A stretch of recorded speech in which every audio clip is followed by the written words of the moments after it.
نحمدہ ونصلی علی رسولہ الکریم اما بعد۔ محترم سامعین، آج جمعہ مبارک کا دن ہے اور جمعہ کے دن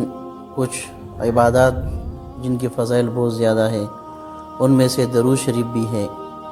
کیونکہ درود شریف ایک مقبول ترین عبادت ہے۔ ایک روایت میں ہے، حضرت اوس بن اوس رضی اللہ تعالی عنہ فرماتے ہیں کہ رسول اللہ صلی اللہ علیہ وسلم نے ارشاد فرمایا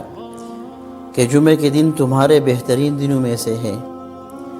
اسی دن میں حضرت آدم علیہ السلام پیدا کیے گئے اور اسی دن میں ان کی وفات ہوئی،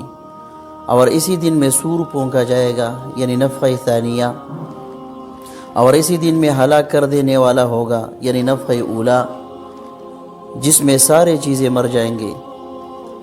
پس تم اس دن مجھ پر زیادہ درود پڑھو، کیونکہ تمہارا درود میرے سامنے پیش کیا جاتا ہے۔ تو صحابہ کرام رضوان اللہ تعالی علیہم اجمعین نے عرض کیا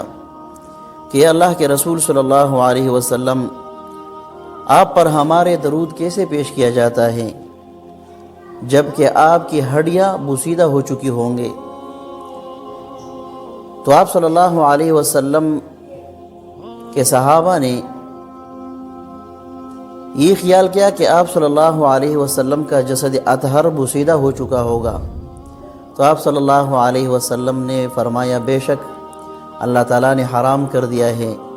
زمین پر انبیاء کے جسم کو کھانا، یعنی زمین انبیاء کے جسم کو فنا نہیں کرتے۔ محترم سامعین، جمعہ کے دن آن حضرت صلی اللہ علیہ وسلم پر درود پڑھنے کا زیادہ سے زیادہ اس لیے حکم دیا گیا ہے کہ درود شریف چونکہ مقبول ترین عبادت ہے، اور جمعہ کے دن ہر نیکی کا ثواب 70 گنا بڑھ جاتا ہے، اس لیے جمعہ والے دن درود پڑھنے کا ثواب اور بڑھ جائے گا۔ جمعہ والے دن درود پڑھنے کے فضائل اور بہت سے احادیث میں منقول ہے، لہذا ہر مسلمان کو چاہیے کہ وہ جمعہ والے دن زیادہ سے زیادہ آن حضرت صلی اللہ علیہ وسلم پر درود بھیجے، تاکہ آپ صلی اللہ علیہ وسلم پر درود بھیج کر آپ کی شفاعت اور معیت کا مستحق قرار پائے۔ تمام مسلمان سے گزارش ہے کہ جمعہ کے دن خاص کر درود شریف کا زیادہ سے زیادہ